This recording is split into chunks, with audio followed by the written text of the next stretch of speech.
South India shopping mall, the wedding మంత్ర, సరికొత్త wedding collection, south India shopping mall. మీకెందుకు అనిపించింది 12 సంవత్సరాలు ధ్యానం చేయాలని? అంటే ఈ జన్మవాసన కాదు, పూర్వ జన్మ శ్వాస అనేదంతా. ఆధ్యాత్మిక పరంగా మీకు అలాంటి సువాసనలు కలిగి ఉండటానికి, ఇంట్రెస్ట్ కలగటానికి ఎవరినైనా చూసి మీరు అలా అయిపోయారంటారా, లేదంటే బై బర్తే అంటారా? అంటే కొందరి జన్మలు ఎలా ఉంటాయంటే అమ్మ, భగవంతుడు కొందరిని పెట్టి పుట్టిస్తాడు. కొందరికి ఏ చదువు సంధ్య రాకుండానే కూడా మంచి మంచి పెయింటింగ్స్ వేస్తుంటారు, చాలా చక్కగా మాట్లాడుతుంటారు. అంటే సహజ సిద్ధమైన కళలు. ఎంతమంది పిల్లలున్నా ప్రతి బిడ్డ తల్లిదండ్రులకు ఇంపార్టెంటే. ఫ్యామిలీ ఉండాలి, వాళ్ళకంటూ ఒక పిల్లలు, రెస్పాన్సిబిలిటీస్ ఉండాలి అనుకుంటారు. అలా మిమ్మల్ని వదిలేశారని చెప్పారు కదా, అంటే అభ్యంతరం అనేది ఏమీ చెప్పలేదా ఒక్కసారి కూడా? అంటే అమ్మ ఏడిసింది బాగా. దేవి భాగవత మహాపురాణాన్ని ప్రతిరోజు గంటన్నర చదివేవాడిని. ఓకే. పూజలు ఎక్కువ చేసేవాడిని. ఎప్పుడు ధ్యానం ధ్యానం ధ్యానం ధ్యానం అని ఉండేవాడిని. మీరు చూస్తే 16వ సంవత్సరంలోనే మొత్తం ఆధ్యాత్మికం సైడ్ వచ్చేసారు. మీకు ఆ రకంగా ఎప్పుడు నేను ఇలాంటి ఒక లైఫ్ని మిస్ అయ్యాను అనే ఆలోచన ఎప్పుడు రాలేదంటారా? మనిషి జన్మను మూడు ధర్మాలతో చెప్పింది మన సనాతన ధర్మం. కర్మజన్మ, కారణజన్మ, కామజన్మ. ఓకే. కామజన్మ అంటే వాడు పుట్టుకతోనే కామకలాపాలతో అనురక్తి కలిగి ఉంటాడు. కుల మతాల గురించి ఎక్కువగా భేదాలు అనేవి చూపిస్తూ ఉంటారు. నన్ను ఆదరిస్తారా, నేను చెప్పింది వాళ్ళు తీసుకుంటారా అనే ఆలోచన మీకు ఏ రోజైనా వచ్చిందా గురుగారు? మంచిని ఎవరైనా స్వీకరిస్తారు తల్లి, దాంట్లో అభ్యంతరం ఏం లేదు, అనుమానం ఏం లేదు. ఇప్పుడు సమాజంలో ఇప్పటి వరకు నేను చెప్పిన ప్రతి మాట, ప్రతి జ్ఞానం కూడా వాస్తవికతనే. భగవతి సాక్షిగా నేను ప్రతి సత్యమే చెప్తాను. నమస్కారం, వెల్కమ్ టు ఐ డ్రీమ్. నేను మీ విజిత. సనాతన ధర్మం మరుగున పడిపోతున్న ప్రస్తుత రోజుల్లో ఎంతోమంది గురువులు ధ్యానంలో ఉండి ఆ తర్వాత బయటకు వచ్చి మన సనాతన ధర్మం యొక్క విలువలను, మన ఆధ్యాత్మిక తత్వంలో ఉండే విలువలను, వీటన్నిటినీ మానవులకు సమాజంలో మంచి, చెడు, న్యాయం, అన్యాయం వీటన్నిటినీ పక్కన పెట్టి అందరూ సనాతన ధర్మం మార్గంలోనే నడవాలని చెప్పి చాలామంది గురువులు చెప్తూ ఉంటారు. అయితే అదే విధంగా చూసుకుంటే ప్రస్తుతం మనతో పాటు ఉన్నారు శ్రీ శ్రీ శ్రీ ఆదిత్య పరాశ్రీ గురువు గారు. 12 సంవత్సరాల పాటు ధ్యాన మార్గంలో పండరీపురం అనే గ్రామంలో ధ్యాన మార్గంలో ఉన్నారు. 12 సంవత్సరాల కాలం మామూలు విషయం ఏమీ కాదు ధ్యానంలో ఉండటం. ఆ తర్వాత గురువు గారు ధ్యాన మార్గం నుంచి బయటకి వచ్చి సనాతన ధర్మం ఏ రకంగా ఉంది, ఎంతవరకు మన సమాజం సనాతన ధర్మ మార్గంలో నడుస్తుంది అని తెలుసుకొని ప్రజలకు ఎంతో కొంత మంచి మేలు జరగాలి అంటే సనాతన ధర్మ మార్గాన్ని కరెక్ట్ బాటలు నడిపించాలని వారు కృషి చేశారు. ఇప్పుడు గురుగారితో మాట్లాడి మరిన్ని విషయాలు తెలుసుకుందాం. నమస్కారం గురుగారు. శ్రీమాత్రే నమః. గురుగారు, మీరు 12 సంవత్సరాల పాటు ధ్యానంలో ఉన్నారని విన్నాము. అలా అంటే ఎలా సాధ్యపడింది గురుగారు? మీకు ఎందుకు అనిపించింది 12 సంవత్సరాలు ధ్యానం చేయాలని? ఇదంతా పూర్వజన్మ సుకృతమే. అంటే ఈ జన్మవాసన కాదు, పూర్వజన్మ శ్వాస అనేదంతా. నేను బాల్యం నుంచి కూడా కొంత ఆధ్యాత్మిక మెలకువలతో ఉండేవాడిని. మా గ్రామంలో చాలా మంది అనేవాళ్ళు, మాది పేద కుటుంబం, పల్లెటూరు కాబట్టి వాళ్ళకి ఎంతసేపు ఉన్నా పని పని పని, 7-10 రూపాయలు వస్తాయి, బుక్కెడు అన్నం వస్తుంది, ఇదే వాళ్ళ చింతన. నేను పూజలు చేయడము, దేవుళ్ళ ఫోటోలు పెట్టుకొని దేవుళ్ళ ఫోటోలో పూలు అవి పెట్టడం లాంటివి చేస్తూ ఉంటే చిన్నప్పుడు మా అవ్వ తాత వాళ్ళందరూ తిట్టేవాళ్ళు. ఈ పూజలు మనకెందుకురా, మనం కష్టం చేసుకుంటేనే మనకు జీవితం గడుస్తుంది, ఈ వల్ల మనకు తగవు బిడ్డ అనేవాళ్ళు. అప్పటి నుంచి నా లోపల ఈ ఆధ్యాత్మిక మెలకువలు ఉండేవి. నా వయసు పెరిగే కొద్దీ పరిపూర్ణమైన వైరాగ్యంకి వచ్చింది. 2008లో నేను పూర్ణ వైరాగ్యంలోకి వచ్చాను. 2008 ఆషాఢ శుద్ధ ఏకాదశి రోజు పండరిపుర క్షేత్రంలో చాలా పెద్ద ఉత్సవం జరుగుతుంది పండరి పాండురంగ స్వామికి. కొన్ని లక్షల మంది భక్తులు వస్తారు అక్కడికి. అక్కడ నేను పరిపూర్ణమైన సమాధి స్థితిలో కూర్చోవడం జరిగింది. ఆ సమయంలో 2008 నుంచి స్టార్ట్ అయిందనమాట. ఇంకా అక్కడ నుంచి కంటిన్యూ నా ధ్యానము, నా అనుష్ఠానము, నా పూజలు అవి అనమాట. మంత్రానుష్ఠానం ప్రథమం, నాది మెయిన్. అయితే గురువుగారు మీరు బాల్యం నుంచే నాకు ఆధ్యాత్మిక పరంగా అంటే వెళ్ళాలని చెప్పి అలాంటి ఆలోచనలు ఎక్కువగా ఉన్నాయని ఎవరినైనా చూసారా? అంటే ఎక్కువగా మనము మన ఇంట్లో వాళ్ళనో తెలిసిన వాళ్ళనో ఏ రకంగా వాళ్ళు చేస్తుంటారో అవి చూసి చిన్న పిల్లలను నేర్చుకుంటూ ఉంటాము. అలాగే మనకు చేయాలనిపిస్తూ ఉంటుంది. ఆధ్యాత్మిక పరంగా మీకు అలాంటి సువాసనలు కలిగి ఉండటానికి ఇంట్రెస్ట్ కలగటానికి ఎవరినైనా చూసి మీరు అలా అయిపోయారంటారా? లేదంటే బై బర్తే అంటారా? అంటే కొందరి జన్మలు ఎలా ఉంటాయంటే అమ్మ, భగవంతుడు కొందరిని పెట్టి పుట్టిస్తాడు. ఎనీ కైండ్ ఆఫ్ వర్క్ అనమాట. డిఫరెంట్ డిఫరెంట్ క్యాడర్స్ లోపల. ఇప్పుడు కొందరు వాళ్ళకి ఏ విధమైన ట్రైనింగ్ లేకుండానే కొన్ని అద్భుతమైన సాహసాలు చేస్తుంటారు. కొందరికి ఏ చదువు సంధ్య రాకుండానే కూడా మంచి మంచి పెయింటింగ్స్ వేస్తుంటారు. చాలా చక్కగా మాట్లాడుతుంటారు. అంటే సహజ సిద్ధమైన కళలు వాళ్ళు పుట్టుకతోనే వచ్చి ఉంటాయి అన్నమాట. అంటే నాకు ఎవరిని చూసి ఇన్స్పిరేషన్ కలగలేదు, ఎవరిని చూసి నేను అట్లా పరవశం చెందలేదు. మా గురువు గారిని మొట్టమొదటిసారి చూసినప్పుడు కొంత ఆకర్షితం చెందిన మాట వాస్తవమే. కానీ అంతకు ముందు నుంచే నా లోపల ఆధ్యాత్మికత బాగా ఉండేది. ఏదైనా ఒక దేవిని చూసినా ఆ దేవుని తాలూకు ఆయన అవతారాన్ని చూస్తే ఆయన చేతుల్లో ఆయుధాలు ఎందుకున్నాయి, ఆయన పులి మీద ఎందుకు కూర్చోవాలి, ఆ ఎద్దు మీద ఎందుకు కూర్చోవాలి, నెమిలి మీద ఎందుకు కూర్చోవాలి అంటే ఒక అన్వేషణ స్థితిలో ఉండేవాడిని అనమాట. బాగా శోధించేవాడిని. దేవుళ్ళ ఫోటోలు చూసి, యంత్రాలు చూసిన తర్వాత కూడా అందులో అక్షరాలని డీకోడ్ చేసేవాడిని నేను. ఒక యంత్రం చుట్టూ కొన్ని అక్షరాలు రాస్తారు కదా, ఈ అక్షరాలు ఎందుకు పెట్టారు, వేరే పెట్టొచ్చు కదా, ఇవే ఎందుకు పెట్టాలి, ఇది పెట్టొచ్చు కదా అని బాగా సెర్చ్ చేసేవాడిని అనమాట. ఎప్పుడైతే మా గురువు గారిని చూసానో అప్పుడు ఇంకా పరిపూర్ణమైన ఎరుక వచ్చింది, జ్ఞానం పరిపూర్ణం. సత్యం ఏంటి, ధర్మం ఏంటి, అసలు ఈ ప్రపంచంలో ఉండేటటువంటి దైవీ సంపత్తి ఏందనేది వారిని చూసి తెలుసుకోవడం, వారి ద్వారా వినడం ఇంకా దృఢమైపోయింది నా యొక్క ఆధ్యాత్మిక తపస్సు. ఓకే. మీ గురువు గారు అంటే ఏ వయసులో వారిని కలిసారు గురువుగారు మీరు? నేను అప్పుడు 16వ సంవత్సరం ఉన్నాను. ఓకే. ఓకే. అంటే ఎలా కలిసారు గురువుగారు మీరు వాళ్ళని?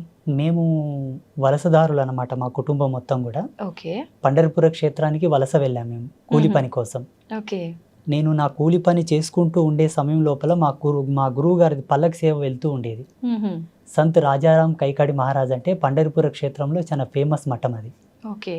వారి పల్లకి సేవ చూసినప్పుడు వారిని చూడగానే నా మనస్సు అంతా వారి మీదకి వెళ్ళిపోయింది. ఇంకా డే మొత్తం పనిచేశాను.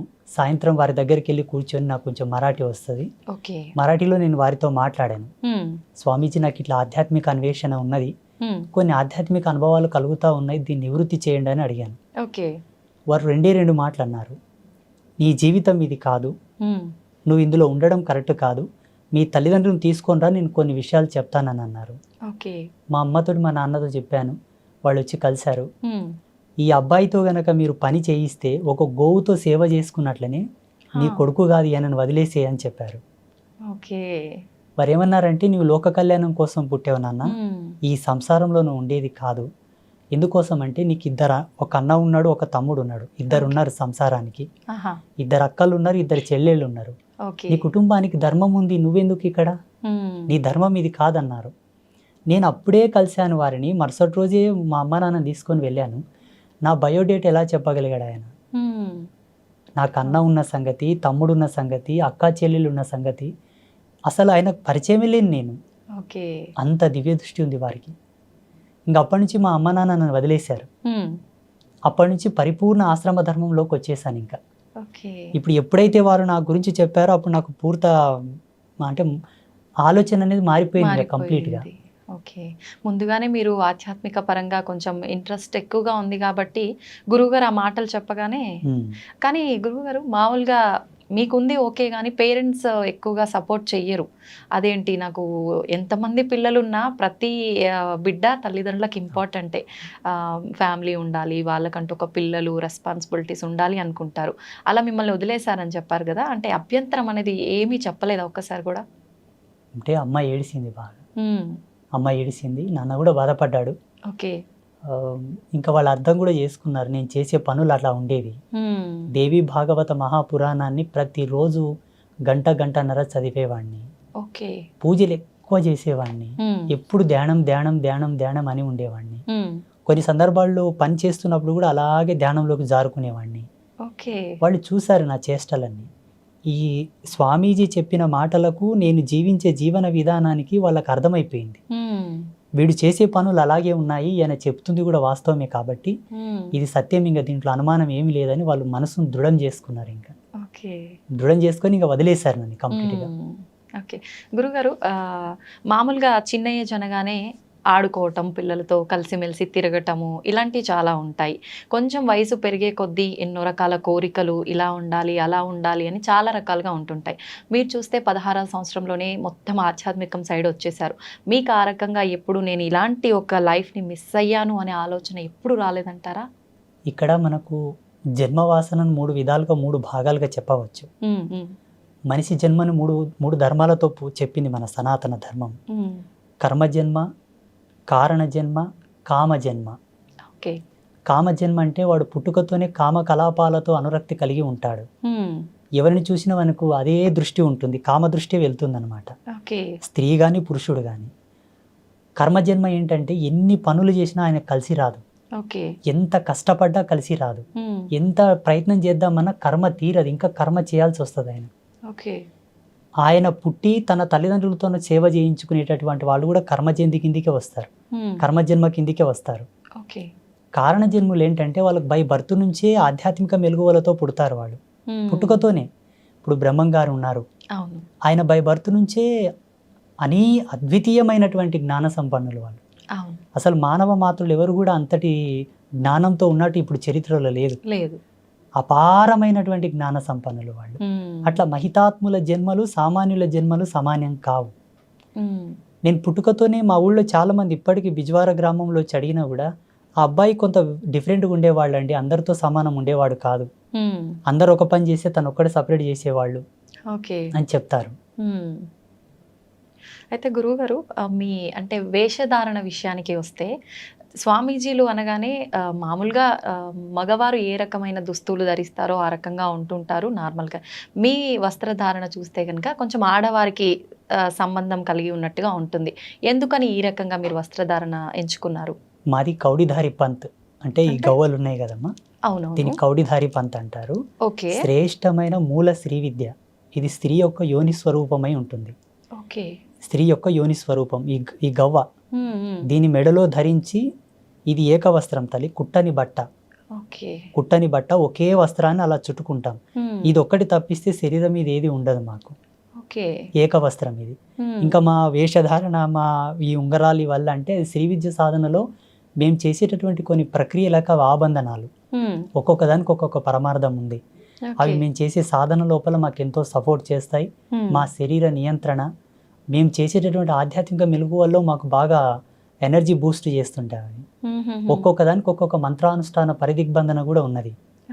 ఈ ఉంగరాలకు కానీ, కుండలాలకు, మేము వేసుకునే బేడీలకు, మేము వేసుకునే మాలలు, మేము ఏవే కానీ మార్కెట్లో దొరికి తీసుకొచ్చి మెళ్ళో వేసుకోం వేరే స్వామీజీలాగా. ఒక దాన్ని తీసుకున్న తర్వాత పలు విధాలుగా శుద్ధులు చేసి, మంత్ర జాగృతం చేసి, ప్రాణ ప్రతిష్ఠ చేసి, వాటిని దైవీ శక్తులతో నిక్షిప్తం చేసిన తర్వాతనే ధరిస్తాం ఏదైనా సరే. ఓకే, అంటే అలా ధరిస్తేనే వాటికి సంబంధించిన వాల్యూస్ అన్ని వస్తాయి 100%. ఏదైనా ఒక కూరగాయను, ఆకుకూరను మార్కెట్ నుండి తెచ్చిన తర్వాత కడుగుతాం, కడిగి దాన్ని ఎంత తరగాలో తరిగి దాంట్లో ఏవి వస్తువులు వేయాలో వేసిన తర్వాతనే కూర వండుకుంటాం. అవునవును. సమాజంలో ఇప్పటికీ ప్రజెంటేషన్లు, ఇప్పుడు వర్తమానంలో కూడా ఆధ్యాత్మికమైనటువంటి మెలకువలు తెలిసిన వాళ్ళు ఎవరు లేరు, చాలా తక్కువ మంది. తెలుసుకోవాలనే జిజ్ఞాస ఎవరికి లేదు, చెప్పాలనే జిజ్ఞాస కూడా ఎవరికి లేదు. ఎంతసేపు ఉన్నా తెలుసుకునేవాడు ఒక కోరికతో వస్తే, చెప్పేవాడు వాని కోరికతో వాడు చెప్తుంటారు. కరెక్టే గురువుగారు. పరస్పరమైనటువంటి భేదాలు ఇవి రెండు. మా సాంప్రదాయం ఏంటంటే అమ్మా, అమ్మవారి యొక్క మూల పరంపర మాది, ఇప్పుడు లేదు ఈ పరంపర. ఆసేతు హిమాచల పర్యంతం చూసినా ఎక్కడూ లేదు ఇప్పుడు. శ్రీ విద్య సాధనలో ఉన్నారు కొంతమంది, కానీ మీరు అన్నట్టుగా ఉన్నారు, మా వేషధారణ లాగా మాలాగా లేరు. ఓకే, అలా లేరు అని మీరే చెప్తున్నారు కదా గురుగారు, మరి మీరెందుకు ఈ రకంగానే ఎంచుకున్నారు? నేను 6 నెలలు తపస్సు చేశాను. ఎస్పెషల్లీ నా యొక్క డ్రెస్ కోడ్ అనుకోండి, లేకపోతే నా వేషధారణ గురించి, ఏ మంత్ర సాధన నేను చేయాలా, ఏ దేవత ఆరాధన చేయాలా, ఎవరి గురించి నేను తపమాచరించాలని దాని మీదనే 6 నెలలు రీసెర్చ్ చేశాను నేను. తపస్సు ఓకే. అయితే గురువుగారు సామాన్యంగా గురువులు అనగానే పండితులు అనగానే బ్రాహ్మణ కులానికి సంబంధించిన వారే ఎక్కువగా ఉంటుంటారు. మీరు చూస్తే అలా కాదు. మరి ఈ వైపుకు మీరు ఈ మార్గంలో వచ్చే ముందు నేను గనక సమాజానికి ఏదో చెప్పాలి చెయ్యాలి అనే ఒక తపనతో వస్తున్నాను. మామూలుగా జనాలు అంటే కుల మతాల గురించి ఎక్కువగా భేదాలు అనేవి చూపిస్తూ ఉంటారు. నన్ను ఆదరిస్తారా, నేను చెప్పింది వాళ్ళు తీసుకుంటారా అనే ఆలోచన మీకు ఏ రోజైనా వచ్చిందా గురువుగారు? రాలేదు, రాదు కూడా. ఎందుకంటే మంచిని ఎవరైనా స్వీకరిస్తారు తల్లి, దాంట్లో అభ్యంతరం ఏం లేదు, అనుమానం ఏం లేదు. ఇప్పుడు సమాజంలో ఇప్పటి వరకు నేను చెప్పిన ప్రతి మాట ప్రతి జ్ఞానం కూడా వాస్తవికతనే, భగవతి సాక్షిగా నేను ప్రతి సత్యమే చెప్తాను. ఇంకొక విషయం ఏంటంటే అనాధారంగా నేను ఏది చెప్పను. ఓకే. ప్రతిదీ కూడా ప్రతిదాని వెనుక ఒక పరిజ్ఞానం, ఒక వైజ్ఞానిక దృక్పథం, దార్శనికత కంపల్సరీ ఉంటుంది నా విషయంలో. ఓకే. వితౌట్ దార్శనికతతో ఏది నేను చెప్పను. ఒక దాన్ని చెబుతున్నానంటే నేను ఫస్ట్ దర్శిస్తాను. ఎవరన్నా కష్టమని నా అమ్మ దగ్గరకు వచ్చి నా ముందుకు వచ్చి మాట్లాడినా కూడా ఆ కష్టాన్ని 1-10 సార్లు నేను అనాలిసిస్ చేస్తాను. నిజమే చెబుతున్నా, ఈయన కష్టానికి గల కారణం ఏమిటి? స్వయంకృత అపరాధమా? ఎవరైనా ఏమైనా చేశారా? ఈయన మీద ప్రయోగాలు ఏమైనా చేశారా? చేసిన పాపమా? పోనీ ఈయన చేసుకున్నాడా? పెద్దలు చేసిన పాపాలు ఏమైనా వెంటాడుతున్నాయా? పితృకర్మలు ఉన్నాయా? ఏంటి అని బాగా తెలుసుకున్న తర్వాత ఆయనకి ఏ మంత్రానుష్ఠానాన్ని ధారబోయాలో ధారబోస్తాను. ఒక రోజు లేట్ అయినా ఆయనని పరిపూర్ణమైన సత్య మార్గంలోకి తీసుకురావడానికే ప్రయత్నం చేస్తాను. వాళ్ళు వచ్చారని ఏదో గబ్బుకున్న తాయితో కట్టేయడం, యంత్రం ఇచ్చేయడం, ఏదో చేసేసి శక్తిపాతం అంటూ అదంటూ ఇదంటూ పూజలు పునస్కారాలని టైంపాస్ చేయండి. ఓకే. అంటే అందరికీ మంత్రబోధనే చేస్తుంటారా గురుగారు? మీరు అన్నట్టుగా యంత్రాలు జనరల్గా అందరూ తాయెత్తులు యంత్రాలు ఇలాంటివే మంత్రిస్తుంటారు, అలా ఏముండదా మీ దగ్గర? ఆ వ్యక్తి యొక్క సమస్యను బట్టి, ఆ తీవ్రతను బట్టి ఏది అవసరం అది చేస్తూ ఉంటాను. ఇదని ఇది కాదని కాదు, జనరల్ గా భేదం అనేది ఏమీ లేదు అక్కడ. ఆయనకు తాయెత్తు అవసరం అయితే ఇమ్మీడియట్లీ తాయెత్తు రెడీ చేసి ఇస్తాను, తీసుకున్నా ఇలా ధరించు, ఈ నాళ్ళకు నీకు మంచిగా అవుతుంది పో. యంత్రం అవసరం ఉంటే ఒక రాగి పత్ర తీసుకొని దాన్ని యంత్రలిఖితం చేసి దానికి అనుష్ఠానం మహిమను దారబోసి అభిమంత్రించి ఇచ్చేస్తాను, తీసుకెళ్ళు నీకు పని అవుతుందని చెప్పి. ఓకే. అయితే చాలా మంది చెప్తుంటారు గురువుగారు, ఈ యంత్రాలు ఇవన్నీ మూఢనమ్మకాలు అని. అవన్నీ నిజంగా మూఢనమ్మకాలే అంటారా, లేదు నిజంగా కరెక్టే అంటారా? వాటన్నిటి గురించి మీరేం చెప్తారు? నా అనుభవం ప్రకారంగా జగన్మాత నాకు ఇచ్చిన జ్ఞానంతో మన సనాతన ధర్మంలో ఈ భారతీయ వేద విజ్ఞానం లోపల ఏది కూడా మూఢనమ్మకం కాదు. ఓకే. ఒక నిమ్మకాయని కారు టైర్ కింద పెట్టి తొక్కియడం లోపల కూడా వైజ్ఞానికమైన దృక్పథమే ఉంది. దాన్ని మీరు తెలుసుకోలేదంతే. ఎంతసేపు ఉన్న నమ్మకాలను మూఢనమ్మకాలను వైపే మీ ప్రయాణం కొనసాగింది తప్పిస్తే దీని వెనకాల ఉన్న మూలం ఏమిటి, ఎందుకోసం ఇవి చేస్తున్నారని ఒక్క లోతు వెనక్కి వెళ్ళి ఆలోచిస్తే దాని అంతరార్థం చాలా అద్భుతంగా ఉంటుంది. ఏది మూఢనమ్మకం కాదు. కొంతమంది సోకాళ్ళు, కొంతమంది స్వామీజీలు, మేధావులు వారి స్వలాభం కొరకు ఆచార ధర్మాన్ని మార్చి చెప్పారే తప్పిస్తే వాస్తవం అనేది ఎన్నటికీ కూడా ఈ ధర్మం లోపల మూఢనమ్మకాలు లేవు. నేను పరిపూర్ణంగా నమ్ముతాను ఆత్మసాక్షిగా. ఓకే. అన్ని మన సనాతన ధర్మం ఇచ్చిన విలువలే. సనాతన ధర్మం ఇచ్చిన విలువలే. ఒక ఉదాహరణ చెప్పాలంటే, బిడ్డ పుట్టిన తర్వాత మా పల్లెటూళ్ళలో మహిళకు బాల్యంత యోగం చేస్తారు. ఆమెకు పెయ్యంత పసుపు పెట్టి వేడినీళ్ళతో స్నానం చేయించి కుంపటి అంటారు మోటుగా మా పల్లెటూరులో. కుంపటి ఆమెకు వేడి కాపుతారనమాట. కొన్ని హెర్బ్స్, ఔషధి గుళితమైనటువంటి కొన్ని మూలికలు అవి తినబెడతారు.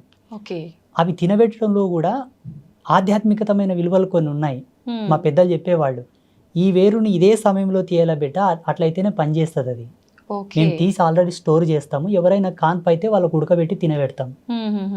చూడండి, తీసే సమయము, ఇచ్చే సమయము అన్ని కూడా ఇంపార్టెంట్. మళ్ళా ఆ బాలెంతగా ఉన్న మహిళకు మాత్రం ఇస్తారు, మిగతా వాళ్ళకి ఇయ్యరు దాన్ని. అంటే దాంట్లో ఉన్న మూలకాలు, దాంట్లో ఉన్న ఫార్ములాస్ వాళ్ళకి తెలుసు, ఆ ఔషధి లక్షణం వాళ్ళకి తెలుసు. వాళ్ళేం కంప్యూటర్లో చూసి ల్యాబ్లో టెస్ట్ చేసి తీసిలేరు మళ్ళా దాన్ని. అనుభవం అంతే. అనుభవానికి మూలం ఆధ్యాత్మికత, ధర్మం, మాలాంటి గురువులు చెప్పిన జ్ఞానం, ఆయుర్వేదం మీద పట్టున్న కొంతమంది ఋషులు చెప్పిన జ్ఞానం లక్షల సంవత్సరాల పూర్వమే చెప్పారు. దాన్ని అనువంశికంగా అలాగే తీసుకుంటూ వచ్చారు ఇప్పటి వరకు. అయితే గురుగారు మీరు ఇప్పుడు చెప్పినట్టుగా అనువంశికంగా తాత ముత్తాతల నుంచి ఉన్న ఆయుర్వేద మూలికలు ఇచ్చేవాళ్ళు చాలామంది ఉన్నారు. వాళ్ళని నిజంగా నమ్మవచ్చా? వాళ్ళని అంటే సపోర్ట్గా తీసుకొని చాలామంది మనకు రోడ్లపైన కూడా మూలికలు ఇలాంటివి అమ్ముతూ ఉంటారు. వాళ్ళని నమ్మొచ్చు అంటారా? ఇక్కడ మెయిన్ ఏంటంటే అనువంశికతంగా ఉండే వాళ్ళని మనం చాలా వరకు నమ్మాలి తప్పదు. ఎందుకంటే వాళ్ళ దగ్గర కొన్ని గ్రంథాలు ఉంటాయి, బయటికి ఇయ్యరు వాళ్ళు. వాళ్ళ తాత ముత్తాతలు రాసినటువంటి గ్రంథాలు, ఈ వేరు దేనికి పనిచేస్తుంది, దీని గుణం ఏమిటి, దీని ధర్మం ఏమిటి, దీని యొక్క రూపం ఏమిటి, దీన్ని ఎలా ఇవ్వాలి, ఎంత మాత్రంలో ఇవ్వాలి, ఎన్ని సమపాలలో కలిపి ఏ మాత్రలు ఇవ్వాలి, ఏ పసరు ఇవ్వాలి, ఏ పౌడర్ ఇవ్వాలని వాళ్ళకి తెలిసి ఉంటుంది. వాళ్ళు గ్రంథస్థంగా రాసి పెట్టి ఉంటారు. కాబట్టి కొంతమంది ఉన్నారు ఇప్పటికి చాలా మంది, వాళ్ళని నమ్మొచ్చు. ఈ రోడ్ల మీద కూర్చున్న వాళ్ళలో కూడా అందరినీ నమ్మాలి, అందరిని నమ్మకూడదని కాదు, కానీ కొందరు వ్యాపార ధోరణిలు అమ్ముతుంటారు. అట్లా అమ్మిన వాళ్ళ దగ్గర తీసుకున్న వాళ్ళు వాడి చాలా వరకు ఇబ్బందులు, సైడ్ ఎఫెక్ట్స్ వచ్చి చాలా మంది బాధపడ్డారు. మన ఆశ్రమానికి చాలా మంది వచ్చి చెప్పారు నాకు. ఒక ఆయనతో నేను ఒక పసరు తీసుకున్నానండి, తాగిన తర్వాత నాకు దుద్దుర్లు వచ్చాయి, ర్యాషెస్ వచ్చాయి అని చెప్పేసి, నాకున్న జ్ఞానంతో దానికి విరుగుడుగా ఏదో నాకు తెలిసిన పసరు, ఏదో పౌడర్, మందు అవి ఇచ్చి మళ్ళీ బాగు చేశాను నేను. వీళ్ళని నమ్మడం కరెక్ట్ కాదు, 100% నమ్మకూడదు. ఎందుకంటే మనకు సైన్స్ ఇంత డెవలప్ అయింది ఇప్పుడు, ప్రతిదాన్ని కూడా మనకు సెకండ్లో త్రుటికాలం నందే ఇచ్చేటటువంటి వైజ్ఞానికం వచ్చింది ఇప్పుడు. మాక్సిమం ఇప్పుడున్న కాలమాన పరిస్థితులను బట్టి, మనం తింటున్న తిండిని బట్టి, ఇప్పుడు ప్రతిదీ కూడా మందులో కూడా అంటాం మేము మోటుగా, ప్రతిదీ కూడా మందులతో పండించే ధాన్యాలు, పండ్లు, కాయగూరలు అవే వస్తున్నాయి. ఈ తిండిని బట్టి, ఈ జీవన విలువలను బట్టి ఈ మందులు వాడడమే మంచిది. అప్పట్లో మోటు మందులు ఎట్లా పనిచేస్తుందంటే గట్టితనం ఉండే అందరి లోపల, దృఢత్వం బాగుండే, తినే తిండిలో కూడా ఆ గట్టితనం ఉండేది. కాబట్టి పసర్లు పనిచేసేవి. ఇప్పుడు అంత తొందరగా పనిచేయవు. శరీరం సపోర్ట్ చేయొద్దు దాంట్లకు. అయితే గురుగారు, ఇది అడగొచ్చో లేదో తెలీదు, చాలా వరకు నేను కొన్ని ప్రాంతాల్లో విన్నాను. పల్లెటూళ్ళలో వాళ్ళు ఏమంటారంటే 2-3 ఆడ సంతానం ఉంటే ఖచ్చితంగా నెక్స్ట్ రాబోయే సంతానం మగ శిశువు జన్మించాలంటే పసరు పోస్తారు పలానా ప్లేస్లో, ఖచ్చితంగా మగ శిశువు జన్మిస్తారు అని అంటుంటారు. ఇలాంటి పసరు మందుల్ని నమ్మొచ్చంటారా? నిజంగా అలా జరుగుతుందంటారా? నా జీవితంలో, నా అనుభవంలో ఒక 7-8 కేసులు నేనే డీల్ చేశాను. సక్సెస్ అయ్యాయా? 100% అమ్మ సాక్షిగా, అబద్ధం ఏం లేదు. అంటే ఇవి ఎట్లుంటాయమ్మా, వాళ్ళ యొక్క దైవం అంటే వాళ్ళ యొక్క పుణ్యం, వాళ్ళ రాతఫలం, వాళ్ళ అదృష్టాన్ని బట్టి ఆధారపడి ఉంటాయి. కొందరికి వికటించాయి కూడా, కొందరికి సక్సెస్ కాలేదు. అంటే ఇక్కడ మనం ధార్మికంగా చెప్పాల్సి వస్తే వాళ్ళ యొక్క పుణ్యం, వాళ్ళ అదృష్టం. ఇటువంటివి ఏంటంటే హార్మోనల్ సెక్టర్ని మార్చేటటువంటి మూలికలు కొన్ని ఉంటాయి.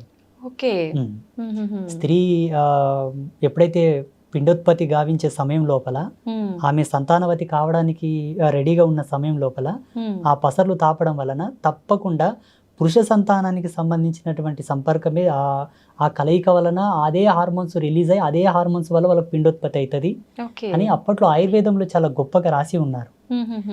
దాని యొక్క జ్ఞాన సంచికతోనే ఇప్పుడు ఈ పసర్లు అనేవి పోస్తారు మోటుగా పల్లెటూర్ల లోపల. కానీ సక్సెస్ అయినాయి, చాలా మందికి సక్సెస్ అయినాయి. కొందరు ఫెయిల్ అయితే వాళ్ళ అదృష్టం ఇక చెప్పనీకి రాదు. కొంచెం మన చేతుల్లో ఉంటే కొంచెం అదృష్టం భగవంతుడి పైన ఆధారపడి ఉంటుంది. ఓకే, అయితే గురుగారు, చావు పుట్టుకలు అనేవి మన చేతుల్లో లేవు. ఆ భగవంతుడు ఎప్పుడు సెలవిస్తాడో, ఎప్పుడు ఆజ్ఞాపిస్తాడో ఆ రకంగా అన్నీ జరిగిపోతూ ఉంటాయి. అయితే చావుకి పుట్టుకకి ముహూర్తాలతో పని లేకుండా ప్రకృతికి అనుగుణంగా జరిగిపోతున్నప్పుడు మనం భూమి మీదకి వచ్చిన తర్వాత ఏ మంచి కార్యక్రమం చేయాలన్నా, ఎటువంటి కార్యక్రమం చేయాలన్నా ఖచ్చితంగా ముహూర్తం చూసుకోవాలి. శుభముహూర్తం అనేది పంతులతో, పండితులతో మాట్లాడి పెట్టించుకోవాలి అంటుంటారు. మరి ఎందుకని గురువుగారు? చూడమ్మా, ప్రకృతి వేరు, మనం వేరు కాదు. ప్రకృతి మనం ఒకటే. ప్రకృతిలో మనం అంతర్భాగమైనప్పుడు కాలధర్మ సిద్ధాంతాన్ని అనుసరించి, ప్రకృతి యొక్క నియమాన్ని అనుసరించి మనం నడవాలని దాని యొక్క సూచన. సమయం వేరు, ప్రకృతి వేరు, మనం వేరు కానే కాదు. అందరం కలిసి ఒక జీవితంగా జీవిస్తున్నాం అంతే. మనం ఒక సమయాన్ని తీసుకుంటున్నామంటే ఆ తాలూకు యొక్క ఎనర్జీ సీక్వెన్సెస్ యాడ్ అయి ఉంటాయి నేచర్లో. ఆ గ్రావిటీ అనేది ఫోర్స్ అయి ఉంటుంది అప్పుడు. అట్ ద పాజిటివిటీ, శుభ సమయము, శుభముహూర్తం, శుభ సంకేత దృక్పథంతో కూడుకున్నటువంటి వాతావరణం, మంచి నీ జీవనాడులకు, నీ జీవ చైతన్యానికి, నీ ఆరా సిస్టానికి అది అనుసంధానం అయ్యి ఉండే టైం అది.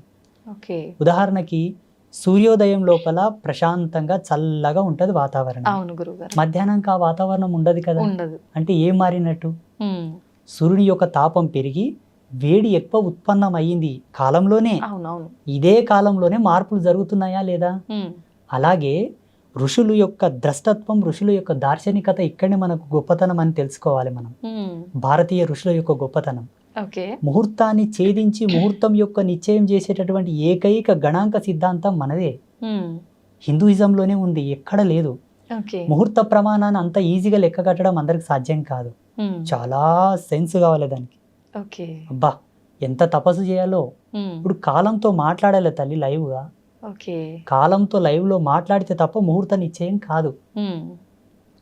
ఈ ముహూర్తాలు, ఈ పంచాంగం, ఈ ఆస్ట్రోఫిజిక్స్ అంతా కూడా 14 లక్షల సంవత్సరాల క్రితమే రాయబడింది. 14 లక్షల సంవత్సరాల క్రితం రాయబడ్డటువంటి పంచాంగంలోనే రేపు వచ్చే అమావాస్యకు సూర్యగ్రహణం ఉంది, ఇప్పుడు వచ్చే అమావాస్యకు సూర్యగ్రహణం ఉందని ఇప్పుడే మన పంచాంగంలో రాశారు. కరెక్ట్ ఆ రోజు సూర్యగ్రహణం పడుతుందా లేదా మీరు చెకప్ చేసుకోండి కావాలంటే. 100% మన పంచాంగంలో చెప్పిన ముహూర్తంకే సూర్యగ్రహణం పడుతుంది. అంటే 14 లక్షల సంవత్సరాల క్రితమే నిశ్చయమైనటువంటి ముహూర్తాలే ఇప్పటికీ ఉన్నాయి. అమావాస్య, పౌర్ణమి, గ్రహాలు, నక్షత్రాలు, మనకొచ్చే పుష్కరాలు, కుంభమేళ, ప్రతి ఒక్కరు పెట్టుకునే ముహూర్తాలు, ఎవ్రీథింగ్ ఆల్సో, ప్రతిది కూడా.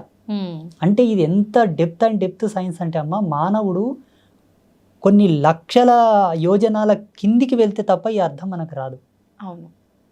కానీ ఋషులు ఎలా ఇచ్చారో, అందుకే గురువుని సాక్షాత్తు భగవంతుడితో సమానం పోల్చారు మన ధర్మంలో. భగవంతుడే ఒక మనిషి వచ్చి మనకి ఇన్ని అద్భుతాలను ఇచ్చాడని నేను భావిస్తున్నాను. ఇప్పుడు రేపు అన్నది కూడా భవిష్యత్తే కదమ్మా. వచ్చే అమావాస్యకే సూర్యగ్రహణం పడుతుందని ఇప్పుడు పంచాంగంలో రాశారు కదా. వీళ్ళు రాసిన దానికి అక్కడ గ్రహాలు మారుతున్నాయా, లేకపోతే అక్కడ గ్రహాలు మారేదాన్ని బట్టి వీళ్ళు రాశారా? మారేదాన్ని బట్టే వీళ్ళు రాశారు. వీళ్ళకి ఎలా తెలుసు? అప్పుడు రాకెట్స్ లేవు కదా గ్రహాల దగ్గరకు పోవడానికి. ఇప్పుడు ఏరోప్లాన్స్ ఉన్నాయి, అప్పుడు రాకెట్స్ లేవు కదా. ఒకవేళ మా ధర్మం లోపల విమానాలు ఉన్నాయి, పుష్పక విమానాలు ఉన్నాయి అంటే నువ్వు నమ్మరు. పోనీ అట్లానే పోయి చూసిండ్రంటే కూడా నమ్మరు. లేవు, ఇప్పుడిప్పుడే కనిపెట్టారా అని అంటారు. నిజంగా ఉన్నాయా గురుగారు పుష్పక విమానాలు? 100%, 100% ఉన్నాయి. ఆత్మసాక్షి ఉన్నాయి. చూడమ్మా, ఈ కాలంలో లేదేది మానవుడు కనిపెట్టాడు. ఇది వరకు ఉన్నది ఏదో ఆయనకు ఆ దార్శనికత వచ్చే కనిపెడతాడు. ప్రతి సైంటిస్ట్ అయినా, ఏ ఫార్ములా అయినా, ఏ పరికరమైనా సరే కాలంలో లేనిది ఏది ఆయనకు ద్రష్టత్వంలోకి రాదు. ఉన్నదే వస్తుంది. వాళ్ళ యొక్క ప్రజ్ఞా పాఠవాలను బట్టి వాళ్ళు శోధించుకొని దాన్ని కనిపెట్టి రిలీజ్ చేస్తారు బయటికి. ప్రతిదీ కూడా ఒకప్పుడు వాడబడిందే మనకు జ్ఞానం లోపలికి వస్తుంది. అయితే గురుగారు, అంత జ్ఞానంతో ముందుగానే జరగబోయేది కూడా ఆలోచించి ఇన్ని డిసైడ్ చేసిన పండితులు, ఇలాంటి పెద్దవాళ్ళు చాలా మంది ఉన్నారు. అయితే మీరు అన్నట్టుగా శుభముహూర్తాల కోసం పండితులు పలానా ఏదైనా శుభకార్యం, మ్యారేజ్ తీసుకుందాం ఎగ్జాంపుల్కి, ఒక మంచి ముహూర్తం మీ పేర్ల మీద ఇది బాగుంది అని చెప్పి డిసైడ్ చేసినవి కూడా అన్నీ సక్సెస్ అవ్వట్లేదు. అది శుభముహూర్తం అని డిసైడ్ చేసిన తర్వాత అవి ఎందుకు విఫలం అవుతున్నాయి అంటారు? విఫలం అంటే ఎలా?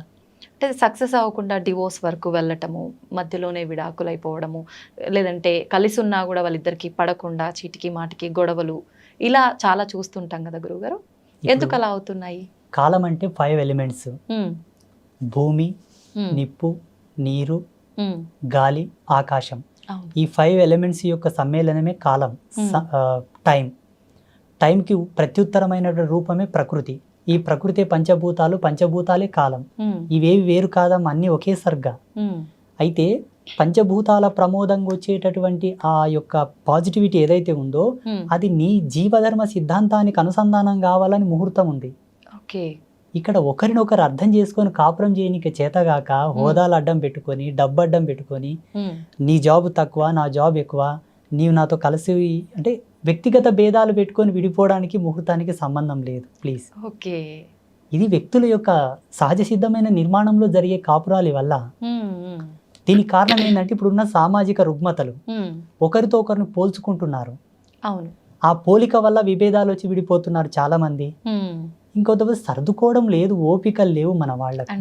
ఇప్పటి మానవునికి ఓపిక లేదు. అప్పట్లో పాతకాలంలో ఎన్ని విపత్తులు వచ్చినా, ఎన్ని ఇబ్బందులు వచ్చినా ఓపిక గట్టి ఉండే. ఓపిక ఎంత దృఢమో జన్మ అంత సార్థకత అని చెప్తారు మన ధర్మంలో. ఓపిక లేని వాళ్ళ జన్మలు సార్థకతను పొందవు. ఓకే. ఓపిక లేకపోవడం వల్ల విడిపోతున్నారు కానీ ముహూర్తం ఏం తప్పు లేదు ఆడ.